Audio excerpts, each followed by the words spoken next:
Sajan pineapple ഇന്ന് പാലക്കാടാണ് രാവിലെ ഭക്ഷണം കഴിക്കാൻ ഇറങ്ങിയിരിക്കുന്നത്.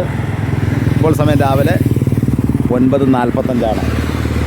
ഹോട്ടലുകൾ നോക്കിയപ്പോൾ എല്ലാം മോശം ഭക്ഷണമാണ് എന്ന് ചോദിച്ചപ്പോൾ നല്ലൊരു ഹോട്ടൽ തേടി ഞങ്ങൾ 10-15 കിലോമീറ്റർ ഇപ്പോൾ കറങ്ങി.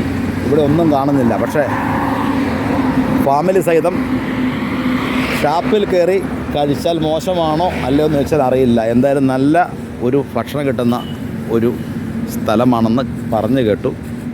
ഞങ്ങളിവിടെ കള്ള് കുടിക്കുന്നില്ല, പകരം ഷാപ്പിലെ കറി കഴിക്കണ എൻ്റെ വൈഫും കുട്ടിയും അത് കഴിച്ചുകൊണ്ടിരിക്കുകയാണ്. എൻ്റെ വീഡിയോയിലേക്ക് നമുക്കൊന്ന് കിടക്കാം. മനോഹരമായ ഷാപ്പാണ്. നാടൻ കോഴിക്കറിയും കപ്പയുമാണ് ഇന്നത്തെ നമ്മുടെ ഭക്ഷണം.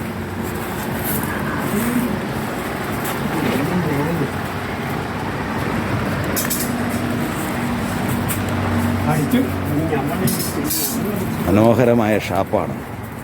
കണ്ടു കഴിഞ്ഞാൽ ഓല കൊണ്ട്, നമ്മുടെ നാട്ടിലെ പണ്ടത്തെ ഓലകൾ കൊണ്ടാണിത് ഉണ്ടാക്കിയിരിക്കുന്നത്. നാടൻ കോഴിക്കറിയും കപ്പപ്പുഴുക്കും രാവിലെ 9:30. എന്തായാലും വൃത്തിയും ശുദ്ധിയുമുള്ള ഒരു ഹോട്ടലാണ്. ഹോട്ടലിലെ ചേട്ടനെ, അദ്ദേഹത്തിൻ്റെയാണ് സ്ഥാപനം. നന്നായിട്ട് പെരുമാറുന്ന എല്ലാ സാധനങ്ങളും ഉണ്ട്. ലിസ്റ്റ് നോക്കിപ്പോൾ ബീഫ് ഫ്രൈ, ബീഫ് കറി, ഡെഗ് റോസ്റ്റ്, നാടൻ കോഴി, പ്രോൺസ് ഫ്രൈ, പൊറോട്ട, കപ്പ, പത്തിരി, ഊണ എല്ലാം ഉണ്ട്. ഡിസിപ്ലിനാണ്, നോ സ്മോക്കിംഗ്. കള്ളുകൂടിയൊന്നും ഇവിടെ ഇല്ല.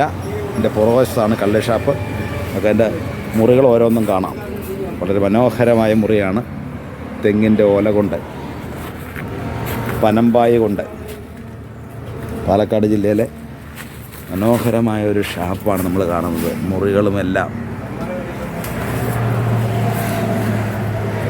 ഷാപ്പിൻ്റെ പുറകുവശം പോലും എത്ര വൃത്തിയായിട്ടാണെന്ന് നോക്കുക. ഒരു തമിഴ്നാട് മാതൃകയിലുള്ള ഒരു ഏരിയയാണ്.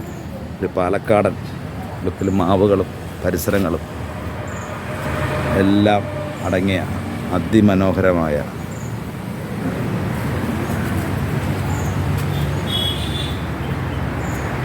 ഞങ്ങൾ മൂവാറ്റുഴയെന്ന് വന്നതാ. ഭയങ്കര രസം. ഇന്ന് എടുത്തോട്ടെ, കുഴപ്പമില്ല. ഷാപ്പിൻ്റെ പുറകിലുള്ള കറികൾ വളരെ വൃത്തിയും വെടുപ്പുമുള്ള ഒരു ഷാപ്പിൻ്റെ പുറകുവശമാണെന്ന് പറയില്ല, നമ്മുടെ വീട് പോലെ.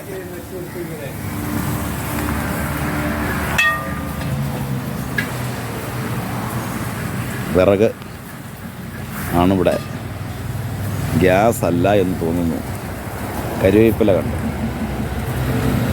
അച്ചാറ്, സവാള, തക്കാളി. ചേച്ചിമാരാണ് ഭക്ഷണം പാകം ചെയ്യുന്നത്. അതുകൊണ്ട് അതിൻ്റെ സ്വാദം ഉണ്ടാവും, ഉറപ്പാണ്.